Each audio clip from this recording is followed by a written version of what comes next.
नमस्कार, आवाज समाचार में आपका स्वागत है। आपके साथ मैं हूं विपिन भट्ट। तो मार्केट आवर्स हो गए समाप्त, कमोडिटी का भी अपडेट आपने ले लिया और अब वक्त है अपडेट होने का दुनिया भर की ताज़ा खबरों से।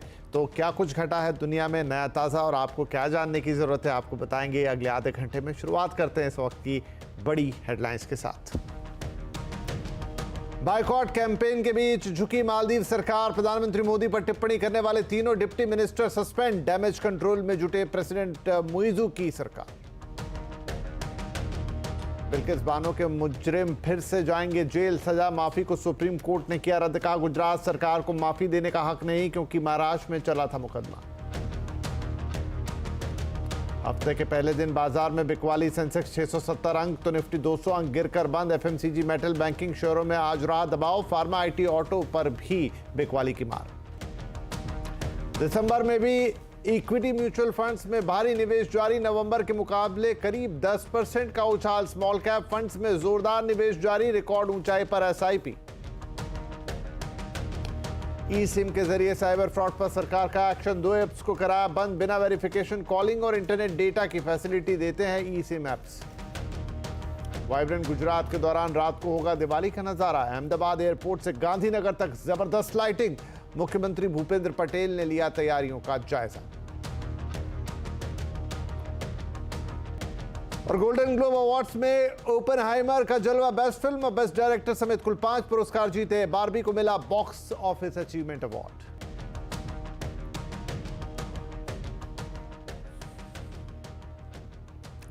प्रधानमंत्री मोदी और भारत पर मालदीव के 3 मंत्रियों की तरफ से आपत्तिजनक टिप्पणी का मामला बड़ा होता जा रहा है। आज भारत में मालदीव के हाई कमिश्नर को विदेश मंत्रालय की तरफ से तलब किया गया। दूसरी तरफ मामला सामने आने के बाद मालदीव ने अपने तीनों मंत्रियों को सस्पेंड कर दिया है। इन मंत्रियों में माल्शा शरीफ, मरियम शिवना और अब्दुल्ला महजूम माजिद शामिल है। मंत्री मरियम शिवना ने सोशल मीडिया पर पोस्ट में पीएम मोदी के लिए आपत्तिजनक शब्दों का इस्तेमाल किया था। वहीं नेता जाहिद रमीज ने लिखा था कि भारत सर्विस के मामले में मालदीव का मुकाबला नहीं कर सकता। मरियम यूथ एम्पावरमेंट, इंफॉर्मेशन और आर्ट की डिप्टी मिनिस्टर थी। मालदीव के नेताओं की गुस्ताखी पर भारत में भी तीखी प्रतिक्रिया देखने को मिली है। जिस तरह मालदीव सुंदर है उसी तरह लक्षद्वीप भी सुंदर है और माननीय प्रधानमंत्री जी ने वहाँ भेंट करके वहाँ की सुंदरता का जो प्रदर्शन है पूरे देश को ने दुनिया को देने का प्रयत्न किया है। लेकिन मालदीव के कुछ लोगों ने जो टिप्पणी की है ये अपमानजनक है और उनका निषेध करते, धिक्कार करते हैं। और मालदीव पर जो भी हमारे सभी जो टूरिस्ट जाते हैं और उन लोगों को हमारा अपील है कि भाई वो मालदीव ना जाए। विदेश मंत्रालय से यद्यपि जुड़ा हुआ मामला है, मैं उस पर बहुत टिप्पणी करना उचित नहीं समझूंगा। लेकिन माननीय प्रधानमंत्री जी देश के हर हिस्से में जाते हैं और वह लक्षद्वीप जाकर के देशवासियों को यह बताएं कि लक्षद्वीप एक बहुत अच्छा स्थान है। जो हमारे देश के पर्यटक विदेशों में जाते हैं अपने देश के लक्षद्वीप को भी देखें, अंडमान निकोबार को भी देखें, गोवा तो जाते ही हैं लोग, और जो हमारे समुद्री तट हैं उनको देखें और उससे पूरा देश प्रभावित है। अब उस पर जो टिप्पणी हुई है उस पर मेरा बोलना उचित नहीं, उसमें विदेश मंत्रालय उसमें देख रहा है। तो पूरा मामला कुछ शुरू यूं हुआ कि पीएम मोदी ने अपने लक्षद्वीप दौरे का एक खूबसूरत वीडियो जारी किया, जिसके बाद लोग सोशल मीडिया पर कहने लगे कि लाखों रुपए खर्च कर मालदीव जाने से बेहतर है कि लक्षद्वीप जाया जाए। इसके बाद ही मालदीव के मंत्रियों और नेताओं के कमेंट आने शुरू हुए। सोशल मीडिया पर एक यूजर ने पीएम मोदी का लक्षद्वीप वाला वीडियो शेयर करते हुए लिखा कि ये बढ़िया कदम है, ये मालदीव की नई सरकार के लिए एक बड़ा झटका है जो चीन की कठपुतली है। इस दौरे के बाद लक्षद्वीप में पर्यटन को भी बढ़ावा मिलेगा। इसके जवाब में पीपीएम के नेता जाहिद रमीज ने लिखा, बेशक ये अच्छा कदम है लेकिन भारत कभी हमारी बराबरी नहीं कर सकता। मालदीव पर्यटकों को जो सर्विस देता है वो भारत कैसे देगा? वो इतनी सफाई कैसे रख पाएगा जितनी हम रखते हैं? उनके कमरों में आने वाली बदबू टूरिस्टों के लिए सबसे बड़ी दिक्कत होगी। देखिए ये ट्वीट भी आपके सामने है। इस बीच सोशल मीडिया पर रविवार को दिन भर #बायकॉट मालदीव ट्रेंड करता रहा। दूसरी तरफ बॉलीवुड एक्टर्स और नेटिजन्स ने भी लक्षद्वीप में पर्यटन को बढ़ावा देने का समर्थन किया और कई पोस्ट डाली। इसीलिए सोशल मीडिया पर एक्सप्लोर इंडियन आइलैंड्स भी ट्रेंड करता हुआ नजर आया। तो अब मालदीव से मोहभंग, क्या लक्षद्वीप में टूरिज्म बढ़ेगा? लक्षद्वीप में क्या है खास? इस पर आज कंज्यूमर अड्डा में होगी बड़ी बात। अब की बार लक्षद्वीप चलो यार, आज का कंज्यूमर अड्डा 5:57 पर।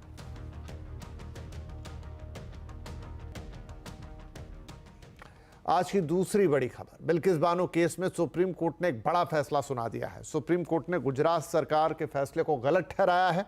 सुप्रीम कोर्ट ने कहा है कि दोषियों की रिहाई के लिए गुजरात सरकार सक्षम नहीं है। सभी 11 दोषियों को 2 हफ्ते के अंदर सरेंडर करना होगा। इस खबर पर और ज्यादा जानकारी के साथ जुड़ गए हैं हमारे संवाददाता असीम मनचंदा। तो असीम, जब ये फैसला हुआ था रिहाई का, तब भी इस पर काफी बातचीत हुई थी, बवाल मचा था। अब सुप्रीम कोर्ट ने कह दिया है कि गुजरात सरकार ये फैसला लेने के लिए सक्षम नहीं थी। क्या डिटेल्स हैं सुप्रीम कोर्ट की इस टिप्पणी के और फैसले के? साल 2002 में गुजरात दंगों के दौरान बिल्किस बानो का रेप हुआ था। सुप्रीम कोर्ट के निर्देश के मुताबिक इस मामले को ट्रायल महाराष्ट्र के अंदर किया गया था। महाराष्ट्र कोर्ट ने 11 लोगों को इसका दोषी पाया था और उन लोगों को उम्र कैद की सजा सुनाई थी। लेकिन साल 2022 में जो गुजरात सरकार है उसने पॉलिसी के तहत 11 लोगों को रिहा कर दिया था। इसके खिलाफ सुप्रीम कोर्ट में एक याचिका दायर की गई थी। सुप्रीम कोर्ट ने अगस्त में इस पूरे मामले को सुनवाई की। अक्टूबर में सुप्रीम कोर्ट ने अपना फैसला सुरक्षित रख लिया था। आज सुप्रीम कोर्ट ने अपना फैसला सुनाया। सुप्रीम कोर्ट ने कहा कि इस पूरे केस का ट्रायल महाराष्ट्र के अंदर हुआ था, सजा भी महाराष्ट्र के अंदर सुनाई गई थी। तो गुजरात सरकार के पास इनकी सजा को माफ करने का कोई भी प्रावधान नहीं है, उनके पास कोई भी अधिकार नहीं है। ये अधिकार सिर्फ महाराष्ट्र सरकार के पास ही है। इतना ही नहीं, सुप्रीम कोर्ट ने यह भी कहा कि इसमें जो गुजरात सरकार है उसने सारी पॉलिसियों को ताक पर रखा। अब सुप्रीम कोर्ट ने इन 11 आरोपियों को अगले 15 दिन के अंदर दोबारा सरेंडर करने के निर्देश दिए। इधर बिल्किस बानो केस में सुप्रीम कोर्ट के फैसले पर राजनीतिक प्रतिक्रियाएं सामने आ रही हैं।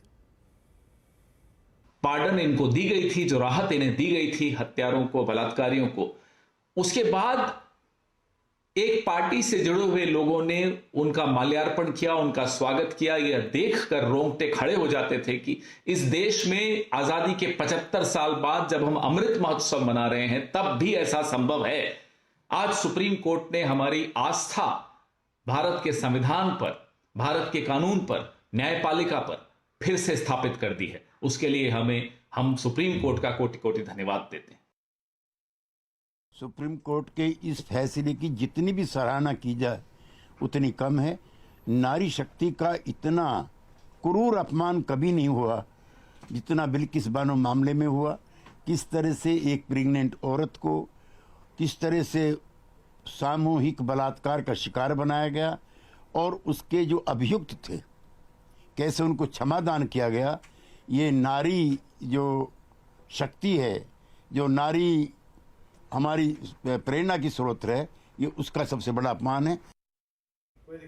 सुप्रीम कोर्ट ने कहा the state of Gujarat acted in complicit with the convicts, यानी स्टेट ऑफ गुजरात खुद इन रेपिस्ट के साथ कॉम्प्लिसिट थी। बुनियादी बात यह बेसिकली ये है कि गुजरात में बीजेपी की सरकार रेपिस्ट की मदद करने का काम कर रही थी। कांग्रेस के पूर्व अध्यक्ष राहुल गांधी ने सुप्रीम कोर्ट के फैसले पर एक्स पर पोस्ट किया है। राहुल ने लिखा है कि चुनावी फायदे के लिए न्याय की हत्या की प्रवृत्ति लोकतांत्रिक व्यवस्था के लिए खतरनाक है। आज सुप्रीम कोर्ट के फैसले ने एक बार फिर देश को बता दिया है कि अपराधियों का संरक्षक कौन है। बिल्किस बानो का अथक संघर्ष अहंकारी भाजपा सरकार के विरुद्ध न्याय की जीत का प्रतीक है। चलिए अब बात करेंगे बाजार की। आज हफ्ते के पहले दिन बाजार में जोरदार बिकवाली रही और सेंसेक्स आज 671 अंक गिर गया और 71,355 पर बंद हुआ। वहीं निफ्टी 198 अंक गिरकर 21,513 पर लुढ़का। आज सबसे ज्यादा बिकवाली हमने एफएमसीजी, मेटल और बैंकिंग शेयरों में देखी। चलिए पूरा हाल समझते हैं बाजार का कि आखिर आज हफ्ते के पहले दिन ये बिकवाली क्यों रही। सुमित, क्या कारण रहे आज की इस डाउनफॉल के? देखिए, आज फर्स्ट हाफ में मार्केट में इतना सेल ऑफ नहीं था, लेकिन सेकेंड हाफ के अंदर जो प्रेशर है वो बढ़ता हुआ दिखाई पड़ा। और प्रेशर आज तमाम एग्रेसिव बैंक्स की तरफ से, एफएमसीजी की तरफ से या फिर कह लीजिए आईटी की तरफ से आता हुआ दिखाई पड़ा। पीएसयू बैंकिंग बास्केट 2-2.5% तक टूट गए। अलग अलग बस बाजार में चल रहा है, लेकिन ओवरऑल मार्केट में लगातार बढ़िया तेजी आई भी है, थोड़ी बहुत प्रॉफिट टेकिंग तो बनी हुई है। मिड कैप स्मॉल कैप में भी आज बिकवाली थी, लेकिन फर्स्ट हाफ के कंपैरिजन में सेकंड हाफ में ज़्यादा बिकवाली होते हुए दिखाई पड़ी। आज प्रेशर में तमाम एग्रेसिव सेक्टर्स थे, जैसे कि निफ्टी बैंक में, बैंक प्लस पीएसयू बैंक्स दोनों में प्रेशर, ऑटो में प्रेशर। इसके अलावा आज बिकवाली थी मेटल में, आईटी में। एफएमसीजी के अपडेट्स है, उसके बावजूद थोड़ा प्रेशर बनता हुआ दिखाई पड़ा। तो ऐसे करके अलग अलग सेक्टर जो कि आज दबाव में कामकाज कर रहे थे और स्टॉक स्पेसिफिक स्टोरीज मार्केट में ट्रेड होते हुए दिखाई पड़ रही थी। जी, इस बीच सुमित, आज एक्शन कहाँ रहा? आज की गिरावट की मार सबसे ज्यादा कहाँ पड़ी और क्या आज बढ़ने वाले शेयर्स में कौन कौन से नाम रहे? देखिए, कुछ बढ़ने वाले शेयरों की अगर बात किया तो अदानी पोर्ट आज इंडेक्स के टॉप गेनर्स में शुमार था। हालांकि तेजी बहुत नहीं थी, लेकिन 1-1.5% के आसपास की बढ़त यहाँ थी। ओएनजीसी करीब 0.5% ऊपर, एचसीएल टेक करीब 1% ऊपर, एनटीपीसी करीब 0.5% के आसपास की बढ़त देखने को मिली। गिरने वाले शेयरों में यूपीएल न्यूज फ्लोज के बीच में 3.5% नीचे, एसबीआई लाइव 2.5% नीचे, एसबीआई करीब 2.5% नीचे और डीवी स्लैब 2% की बिकवाली यहाँ आते हुए दिखाई पड़ी। मिड कैप में कैप्री ग्लोबल करीब 13% ऊपर, जेबीएम ऑटो 11% ऊपर, आलोक इंडस्ट्रीज और जिलेट दोनों में करीब 10% के आसपास की बाइंग। मिड कैप में गिरने वाले शेयरों में सन फार्मा एडवांस 5.5% नीचे, कोचिन शिपयार्ड 5% नीचे, हिंदुस्तान कॉपर 5.5% नीचे और कैस्ट्रॉल 4% की बिकवाली रही। आज पीएसयू बैंकिंग में प्रेशर था, तो आज प्रेशर में रहा Bank of Baroda, Central Bank of India, Punjab and Sind Bank और केनरा बैंक। करीब 2.5 से लेकर 5% तक की बिकवाली यहाँ पर भी आते हुए दिखाई पड़ी। राइट, तो ये था आज का बाजार जिसका अपडेट दे रहे थे सुमित। अब सुमित, क्योंकि आप हमारे साथ बने ही हुए हैं, थोड़ी देर पहले हमने कुछ फ्लैशेस चलते हुए देखे हैं और वो है जी एंटरटेनमेंट और सोनी की डील पर। क्या कोई अपडेट आपके पास है? ये ब्लूमबर्ग के हवाले से खबर थी, क्या आप इस पे कुछ अभी बता पाएंगे? इस पे यतिन, अच्छा, यतिन हमारे साथ जुड़ेंगे। राइट, ठीक है। यतिन, क्या आप हमारे साथ जुड़ चुके हैं? हेलो। हाँ, जुड़ चुके हैं जी, यतिन आ गए हैं। ओके, तो यतिन, एक बड़ी खबर इस वक्त की कि जो जी एंटरटेनमेंट और सोनी का मर्जर है उस पर तलवार लटक गई है। क्या अपडेट्स हैं? तो देखिए, जहां तक कि जी सोनी डील का सवाल है, यहां ब्लूमबर्ग के हवाले से खबर आ रही है कि जो जापानीज कॉन्ग्लोमरेट है सोनी, ये जी के साथ जो है ट्रांजैक्शन कॉल ऑफ कर सकता है। ऑब्वियसली ये $10 बिलियन की मर्जर डील थी, जहां जी सोनी के एंटरटेनमेंट बिजनेस जो लोकल इंडिया बिजनेस है उसके साथ मर्ज करने की तैयारी कर रहा था। हालांकि क्योंकि सेबी ने एक इसमें इशू कर दिया है कि पुनीत गोयनका जो इस पर्टिकुलर मर्ज एंटिटी में एक मैनेजरियल पोजीशन ले सकते थे, सेबी के रिस्ट्रिक्शंस लग गए थे, जिसके कारण ये डील का एक हैंगओवर बन चुकी थी। इनफैक्ट पैसे साइफनिंग करने के ऑर्डर्स भी सेबी ने दिए थे, जिसके कारण इसके ऊपर रेपरकशन रहा था पुनीत गोयनका साहब के ऊपर। अभी जो मर्जर होने वाला है उसमें क्या मैनेजरियल पोजीशन होगी, मैनेजमेंट का स्ट्रक्चर कैसे होगा, इसके जो कॉन्टूर्स हैं, इसके वजह से जो चीज़ें वो तय नहीं हो पा रही हैं, जिसके कारण इन्हें ट्रांजैक्शन लेट हो रहा है। अगर आपको जानकारी है तो पिछले महीने ही दिसंबर में लास्ट वीक में ये पर्टिकुलर ट्रांजैक्शन की जो डेडलाइन थी वो एक्सटेंड होनी थी, जिसके ऊपर सोनी ने अभी तक कोई भी फैसला नहीं दिया है। जी ने ऑब्वियसली कहा है कि वो चाहते हैं कि ये एक्सटेंशन दिया जाए और ट्रांजैक्शन को आगे बढ़ाया जाए, लेकिन सोनी का बोर्ड अभी भी इसको लेके कोई डिसीजन नहीं ले पाया है और ब्लूमबर्ग के हवाले से खबर आ रही है कि शायद सोनी इस डील से बहुत जल्द बैकआउट कर सकता है। हालांकि नेगोशिएशन अभी भी अंडरवे है। तो यतिन, अगर आप जैसा कह रहे हैं नेगोशिएशन अंडरवे है, लेकिन कॉल ऑफ भी की जा सकती है। इन केस अगर ये कॉल ऑफ होती है तो इसके क्या इम्पैक्ट देखने को मिलेंगे दोनों कंपनी?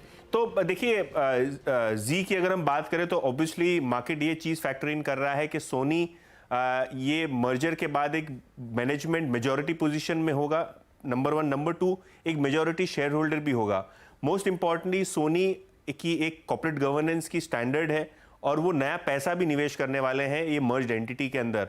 तो अगर मर्जर नहीं होता है तो कहीं ना कहीं ये जी के शेयर होल्डर्स के लिए एक झटके के समान होगा, क्योंकि जो करंट मैनेजमेंट है उनका हिस्सा 5% के आसपास ही है, तो कोई स्किन इन द गेम नहीं है। उनके जो प्लेज इश्यूज थे उसके कारण बहुत सारे शेयर्स उनके ओपन मार्केट में लेंडर्स ने बेच दिए थे। तो कहीं ना कहीं अगर जी की बात करें तो कोई क्रेडिबल मैनेजमेंट ऑपरेशंस रन करने के लिए नहीं है, ऐसा मार्केट का मानना है। और अगर सोनी के साथ ये मर्जर होता था तो शायद एक री रेटिंग का अपॉर्चुनिटी जो है वो जी के शेयर होल्डर्स को मिलती थी। लेकिन कहीं ना कहीं अगर ये डील ब्लॉक हो जाती है और काफ़ी समय से ये हैंगओवर बने हुए हैं, काफ़ी सारे NCLT, सेबी और अब जो प्रोसेस है, जो लेटेस्ट न्यूज़ रिपोर्ट आ रही है ब्लूमबर्ग की कि भाई ये एग्जीक्यूटिव पोजीशन पे पुनीत गोयनका होने चाहिए, नहीं होने चाहिए, इसको लेके एक विवाद है सोनी और जी के मैनेजमेंट्स के बीच में, तो ये रिजॉल्व होता हुआ नहीं दिखाई पड़ रहा है, तो शायद ये कॉल ऑफ हो सकती है ट्रांजैक्शन। अच्छा, तो ये हमें कब तक सुमित लेटेस्ट पता चल जाएगा अगर ऐसा होता है कि ये डील अब नहीं हो रही है? तो देखिए, ब्लूमबर्ग की जो स्टोरी थी उस पर ना जी ना सोनी ने कमेंट किया है, लेकिन पिछला जो लास्ट अपडेट आया है जी की तरफ से कुछ ही दिनों पहले कि वो अभी भी चाहते हैं कि जो डील की टाइमलाइन है उसको एक्सटेंड की जाए। पुनीत गोयनका ये चाहते हैं कि वो एक मैनेजरियल पोजीशन पे रहें, एक एग्जीक्यूटिव पोजीशन पे रहें, जो सोनी को एक्सेप्ट करना होगा या उस टाइप का नेगोशिएशन चल रहा है। तो टाइमलाइन वाइज मुझे लगता है बहुत जल्द ये डिसीजन आना चाहिए, क्योंकि डील की टाइमलाइन तो वो जो है वो पास हो चुकी है। अब ये सोनी के जो है मैदान में अब गेंद पहुंच चुकी है और उनको एक कॉल लेना है whether not to extend the deal और कॉल ऑफ द डील। जी सुमित, बहुत शुक्रिया। तो काफ़ी बड़ी खबर मार्केट के लिहाज से भी, और 1000 करोड़ डॉलर की ये जो जी एंटरटेनमेंट और सोनी की मर्जर डील थी वो खटाई में पड़ती हुई दिख रही है। जैसा बता रहे थे यतिन के लंबे समय से कुछ चीज़ों को लेकर यहाँ पर क्लैरिटी नहीं थी, दोनों तरफ से एक तरह की सहमति नहीं थी, और फाइनली जो ब्लूमबर्ग के हवाले से बड़ी खबर है वो ये कि ये डील कॉल ऑफ हो सकती है सोनी की तरफ से, जिस पर यतिन अभी डिटेल में सारी जानकारी दे रहे थे। चलिए, इसी के साथ हमारे लिए वक्त हो गया एक छोटे से ब्रेक का, लेकिन ब्रेक के बाद खबरें जारी रहेंगी। अब म्यूचुअल फंड में धमाकेदार निवेश जारी है। दिसंबर में भी निवेशकों की पहली पसंद बना है म्यूचुअल फंड। कैसा रहा है आंकड़ा, डिटेल्स बताने के लिए हमारे साथ है एक बार फिर से यतिन मोहता। तो यतिन, ये अच्छी खबर है कि म्यूचुअल फंड में लगातार लोग पैसा डाल रहे हैं, एक विश्वास भी है और अच्छे रिटर्न्स भी आ रहे हैं। तो क्या कह रहे हैं ताज़ा नंबर्स? तो अगर हम दिसंबर का डेटा कहें तो बहुत ज़बरदस्त तरीके से म्यूचुअल फंड्स में निवेश बढ़ता हुआ दिखाई पड़ रहा है। इनफैक्ट दिसंबर के म्यूचुअल फंड आंकड़ों की बात करें तो म्यूचुअल फंड का AUM 50 लाख करोड़ के ऊपर हो गया है, नंबर 1। और अगर हम इक्विटी फंड्स की बात करें तो लगभग 10% का इजाफा आपको होता हुआ दिखाई पड़ा है इनफ्लोज में। सबसे इंपॉर्टेंट बात यह है कि जो रिटेल निवेशक हैं, म्यूचुअल फंड निवेशक हैं, इन्होंने स्मॉल और मिड कैप फंड्स को ज़्यादा तवज्जो दिया है वर्सेज लार्ज कैप फंड, जहां नेट हमने आउटफ्लोज देखे हैं। और अगर हम मिड कैप और स्मॉल कैप फंड्स की बात करें तो यहां मिला के लगभग 5000 करोड़ रुपए का ताजा निवेश आता हुआ दिखाई पड़ा है। SIP भी रिकॉर्ड लेवल्स पे लगभग 17,600 करोड़ के आसपास आता हुआ दिखाई पड़ रहा है। जैसे कि मैंने कहा, जो AUM है वो 50 लाख करोड़ के ऊपर है। अगर हम इक्विटी फंड्स की बात करें तो 17,000 करोड़ रुपए का फ्रेश इनफ्लो यहां देखने को मिला है। लार्ज कैप फंड में लगभग 280 करोड़ रुपए का रिडेम्पशन, और mid cap and small cap fund में कुल मिला के 5000 करोड़ प्लस का इन्वेस्टमेंट आता हुआ दिखाई पड़ा है। और SIP भी लगभग 17,000 करोड़ के आंकड़े के पार आती हुई आपको दिखाई पड़ रही है। तो काफी अच्छा महीना दिसंबर का म्यूचुअल फंड निवेशकों के लिए और इंडस्ट्री के लिए भी। शुक्रिया। और अब बता दें आपको कि आज का आवाज़ अड्डा क्या है। तो इंडिया गठबंधन में सीट शेयरिंग को लेकर कहां फंस गया है पेंच, आज आवाज़ अड्डा में इस पर ही होगी बड़ी चर्चा। शाम 7:57 पर तो ज़रूर जुड़िएगा आज के आवाज़ अड्डा में, जहां पर हम चर्चा करेंगे इंडिया गठबंधन की और ख़ासतौर पे सीट शेयरिंग में फंसे हुए उस पेच की। तो ये है आज का आवाज़ अड्डा, इंडिया में बंटवारा सीटों का। वाइब्रेंट गुजरात के लिए अहमदाबाद और गांधीनगर को दुल्हन की तरह सजा दिया गया है। आप जहां नजर डालेंगे वहां आपको दिवाली जैसा माहौल दिखेगा। कैसी सजावट हुई और अहमदाबाद और गांधीनगर में, उनका जायजा लिया हमारे संवाददाता केतन जोशी ने। वाइब्रेंट गुजरात ग्लोबल समिट के चलते अहमदाबाद एयरपोर्ट से लेकर गांधीनगर तक अनोखी तरीके से सजावट की गई है। आपको जगह जगह इसी तरह का सुशोभन देखने को मिलेगा। ये देखिए, ये दीवार है, लेकिन दीवार के ऊपर भी गुजरात की संस्कृति को यहाँ पर दर्शाया गया है। गुजरात की जो परंपरा है उसको भी बताया गया है। दुनिया के 125 देशों से अलग अलग बिजनेस डेलीगेशन आएंगे। कई सारे देशों के राष्ट्राध्यक्ष भी आने वाले हैं। अब देखिए, अगर किसी को साइकिलिंग करनी है तो वो भी तैयारियां इस तरह से की गई है, और साइकिल के ऊपर सिंबल भी लगा है वाइब्रेंट गुजरात 2024। यानी कि अगर कोई मेहमान को सुबह सुबह साइकिलिंग करनी है तो वो भी नज़ारा यहाँ से आपको देखने को मिलेगा। होटल लीला, जो कि ठीक मेरे सामने है, वो एक सेंटर पॉइंट रहने वाला है। अभी अभी गुजरात के मुख्यमंत्री वहां से रिव्यू मीटिंग लेकर गए हैं, क्योंकि सबसे करीब कोई 5 स्टार होटल है तो महात्मा मंदिर से ये होटल लीला है। तो हम कह सकते हैं कि दुल्हन की तरह सजाया गया है। और रात को आप अहमदाबाद या तो गांधीनगर में गुजरेंगे तो वो नज़ारा दिवाली से कम नहीं होगा। आखिरकार 4 साल के बाद इतना बड़ा इवेंट आने वाला है, और वाइब्रेंट गुजरात समिट के बाद सिर्फ निवेश गुजरात में ही नहीं, लेकिन भारत के कई सारे राज्यों में आने वाला है और जिस सेक्टर में अभी तक निवेश नहीं आया है उसमें भी बहुत बड़ी मात्रा में पैसा आएगा, ऐसी उम्मीद है। केतन जोशी, गांधीनगर। राइट, तो इस बुलेटिन में फिलहाल इतना ही, लेकिन खबरों पर हमारी नज़र लगातार बनी हुई है और आप हमारे सोशल मीडिया प्लेटफॉर्म्स पर ज़रूर जाएं, क्योंकि वहाँ खबरों के अलावा इन दिनों आपके लिए एक और पेशकश है, वो है बजट ब्राउज़र, जहां पर आपको बजट, आने वाले बजट से रिलेटेड हर छोटी बड़ी खबर, अनाउंसमेंट जो हो सकते हैं, बजट की बारीकियां, बजट के बारे में बहुत सारी बातें जानने को मिलेगी, क्योंकि खास आपके लिए हमने वहां पर बहुत सारी चीज़ें स्पेशली बना के रखी है। तो ज़रूर देखिए budget browser, social media platforms पे आवाज़ के बजट से जुड़ी खबरों के लिए। नमस्कार।